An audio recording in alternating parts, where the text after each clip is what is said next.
Um visitante interestelar pode estar manobrando sob nossos olhos, ou tudo não passa de um erro amplificado por uma tempestade solar. Eu sou Chiron, e entre dados intrigantes e ceticismo rigoroso, cada minuto nos aproxima da verdade.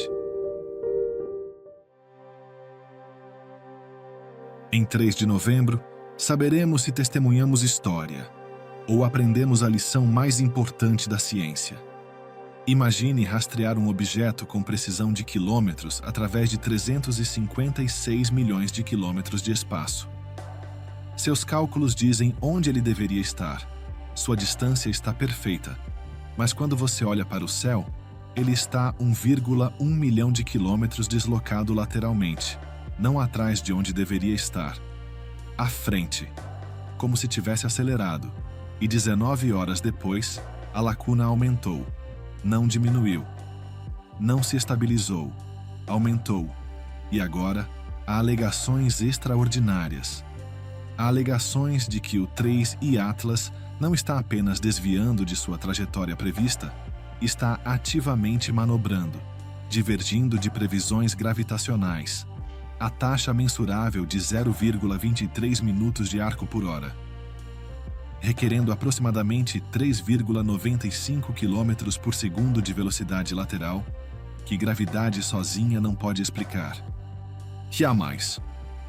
Padrões geométricos nas emissões, estruturas em forma de cruz capturadas por telescópio solar da NASA, cores separadas em zonas distintas em vez de suavemente misturadas, e timing perfeito. 8 dias até o periélio, quando o objeto estará completamente oculto atrás do Sol durante a janela mais crítica para qualquer manobra de chegada interestelar. Mas aqui está o problema. A fonte dessas alegações é um grupo independente chamado Grupo Observações da Terra, operando fora de estruturas institucionais estabelecidas, usando software de observação que não foi verificado independentemente por agências espaciais oficiais. E 24 horas após a publicação inicial dessas alegações, uma tempestade geomagnética G4 severa atingiu a Terra seguindo explosões solares classe X no dia 21 de outubro. O timing poderia ser mera coincidência, ou é plausível que a tempestade tenha afetado equipamentos observacionais. Caso, e apenas em hipótese, o 3I Atlas possua algum mecanismo eletromagnético, seus sinais também poderiam ter sido perturbados. Então, estamos testemunhando uma manobra ativa de nave interestelar ou um erro observacional, magnificado por uma tempestade geomagnética e por uma análise não verificada? Vamos aos números, e vamos ser absolutamente claros sobre o que sabemos, o que é alegado e o que permanece não confirmado. Em 21 de outubro de 2025, o grupo chamado Grupo Observações da Terra alegou ter rastreado o 3I Atlas e notado discrepância imediata entre a posição prevista pelo sistema JPL Horizons e a posição observada. A previsão oficial do JPL colocava o objeto em ascensão reta 13 horas, 46 minutos, 57,51 segundos e declinação menos 8 graus, 15 minutos e 20 segundos. A observação deles calculou a ascensão reta 13 horas, 47 minutos, 54,3 segundos e declinação menos 8 graus, 21 minutos e 16,2 segundos. Discrepância, 15,4 minutos de arco, a distância de 2,38 unidades astronômicas, cerca de 356 milhões de quilômetros. Esse deslocamento angular se traduz em aproximadamente 1,1 milhão de quilômetros de deslocamento lateral na perspectiva do observador. Isso é quase 3 vezes a distância Terra-Lua, um desvio massivo que, se correto, seria inexplicável por processos gravitacionais naturais. Mas aqui está o detalhe crucial que eles enfatizam. A medição de distância estava perfeita, mesma leitura de 2,38 unidades astronômicas. Estavam olhando para o objeto certo, no alcance certo, apenas na localização errada no céu. E a interpretação deles é que, se estivessem usando dados orbitais desatualizados de julho ou agosto, antes da atualização do JPL de 10 de outubro, esperariam que o 3I Atlas aparecesse atrás de sua posição real, não à frente. Previsões antigas sempre ficam atrás da realidade, porque subestimam a velocidade ou perdem empurrões gravitacionais. Mas, alegadamente, o 3I Atlas apareceu à frente. Mesma distância, posição diferente no céu. Então, 19 horas depois, às 19 horas e 5 minutos, o TC capturaram outra leitura de posição. A ascensão reta 13 horas, 46 minutos, 20,4 segundos. Declinação, menos 8 graus, 14 minutos, 24,2 segundos, interpolando previsões do JPL. Para aquele tempo exato, o 3I Atlas deveria estar em aproximadamente, em ascensão reta 13 horas, 46 minutos, 56 segundos e declinação menos 8 graus, 8 minutos e 32 segundos. Nova discrepância, 10,5 minutos de arco. A lacuna havia aumentado mais de 4 minutos de arco em menos de um dia. Conclusão deles: o objeto não está apenas fora de curso, está ativamente divergindo de previsões gravitacionais, a taxa de 0,23 minutos de arco por hora. Para manter essa divergência, requer aproximadamente 3,95 km por segundo de velocidade lateral, algo que a gravidade sozinha não pode explicar. Agora, precisamos parar aqui e ser absolutamente claro sobre o que isso significa e o que não significa. Primeira ressalva: estas observações não foram verificadas independentemente por agências espaciais oficiais, observatórios profissionais estabelecidos ou múltiplas fontes independentes usando metodologias diferentes. Segunda ressalva: o software observacional usado não foi especificado em detalhes suficientes para permitir a replicação independente. Terceira ressalva: a tempestade geomagnética G4 severa que atingiu a Terra, logo após essas observações, poderia afetar o equipamento observacional. Os sistemas de GPS usados para a sincronização temporal e até a atmosfera através da qual as observações são feitas. Quarta ressalva: cálculos de interpolação de posição esperada do JPL requerem suposições sobre quais dados orbitais estavam sendo usados e como a atualização de 10 de outubro foi incorporada. Então, essas alegações devem ser tratadas com extremo ceticismo até verificação independente, mas também não devem ser sumariamente descartadas sem investigação. Porque há detalhes adicionais nas observações reportadas que merecem atenção. Primeiro, o problema de brilho. O JPL previu magnitude 14.833. A observação mediu 15,12, o que é 26% mais fraco que o esperado para o objeto confirmado pelo James Webb, como perdendo 25 kg de água por segundo. É um dos cometas mais ativos já observados, e ainda assim está mais fraco do que o previsto. Isso poderia indicar erro de calibração, ou sugerir que menos material está sendo ejetado e dispersando luz do que os modelos previram. Segundo, padrões morfológicos.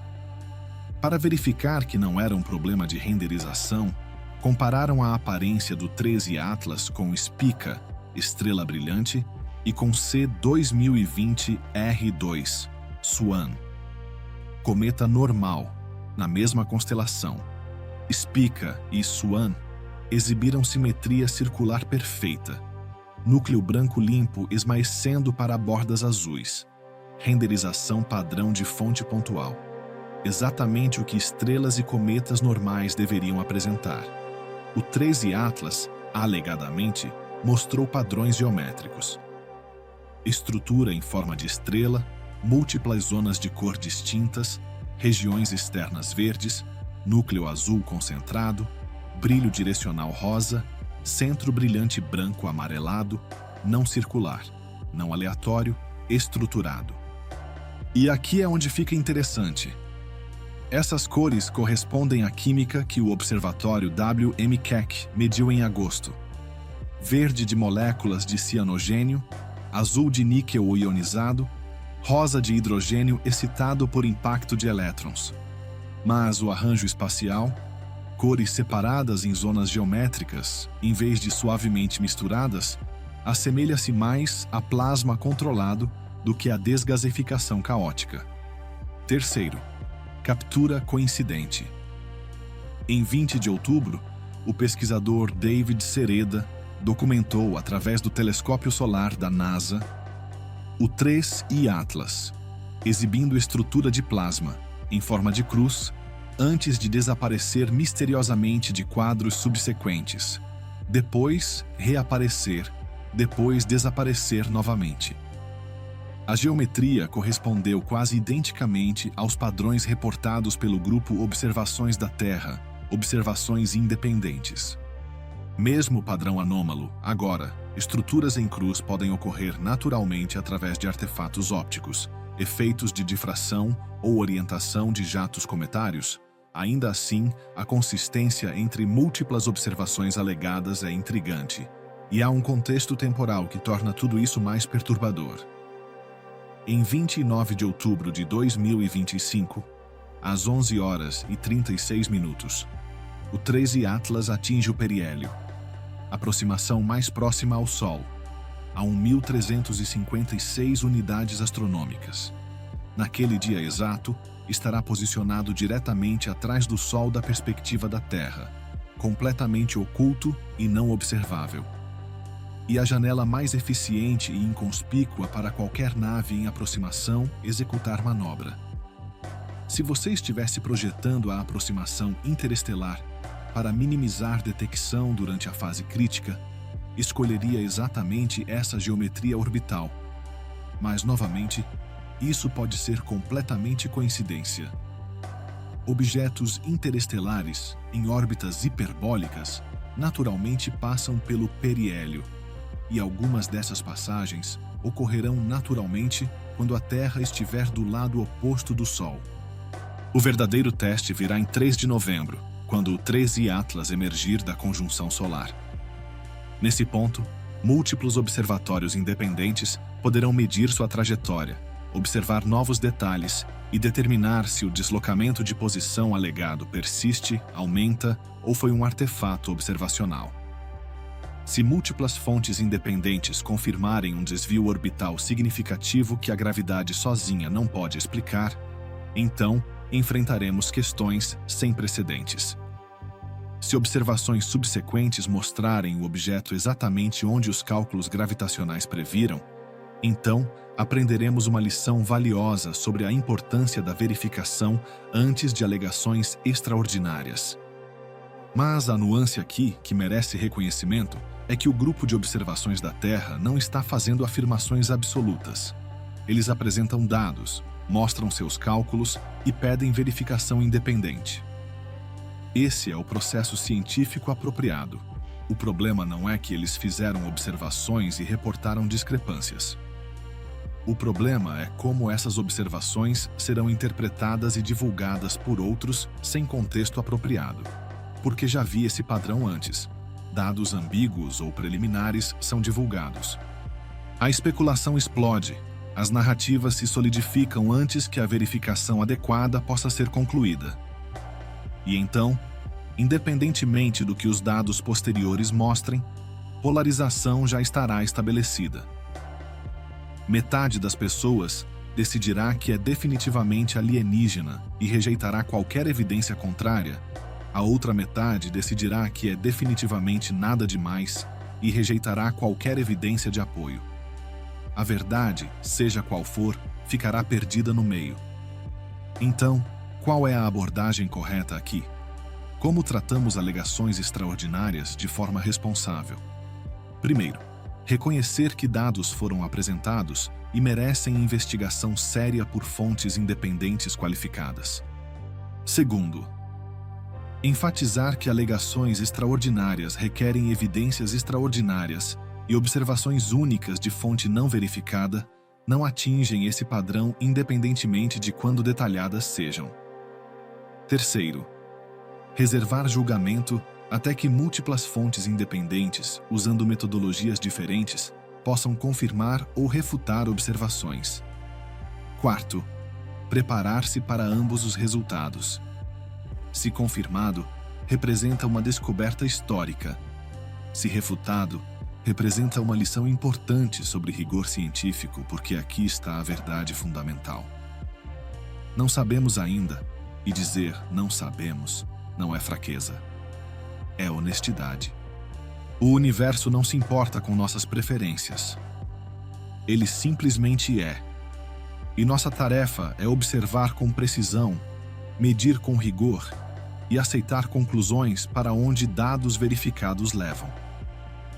Nos próximos dias, conforme o 3I Atlas se aproxima do periélio e depois emerge da ocultação solar, teremos oportunidades sem precedentes para sua observação.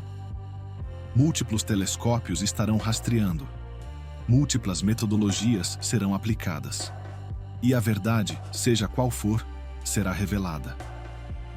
Se o 3I Atlas estiver realmente manobrando ativamente, se estiver divergindo da trajetória gravitacional prevista, de maneiras que a propulsão natural não pode explicar, então, 3 de novembro será a data que mudará a história humana. Se estiver exatamente onde a física newtoniana prevê, então 3 de novembro será a data que nos lembrará porque ceticismo e verificação são pilares fundamentais do método científico. De qualquer forma, estaremos observando e esperando. Os próximos dias trarão clareza. E então saberemos se outubro de 2025 foi o mês em que detectamos a primeira tecnologia alienígena confirmada, ou o mês em que aprendemos a lição crucial sobre a diferença entre dados preliminares e conclusões verificadas. Olhos nos telescópios, mentes nos dados verificados e expectativas firmemente ancoradas em ceticismo saudável, porque a verdade está lá fora. Mas até ter confirmação independente de múltiplas fontes usando metodologias rigorosas, a alegação permanece exatamente isso. Uma alegação extraordinária, aguardando evidências extraordinárias. E em ciência, não há atalhos, não há exceções, não há passes livres porque queremos que algo seja verdade. Há apenas dados, verificação e conclusões baseadas em evidências. 3 de novembro nos dirá qual história realmente estamos testemunhando. Talvez estejamos prestes a testemunhar o impossível, ou a aprender a lição mais valiosa da ciência. Eu sou Chiron. Se você quer caminhar com a gente até a borda do desconhecido, inscreva-se, ative o sino, comente sua análise e apoie este canal.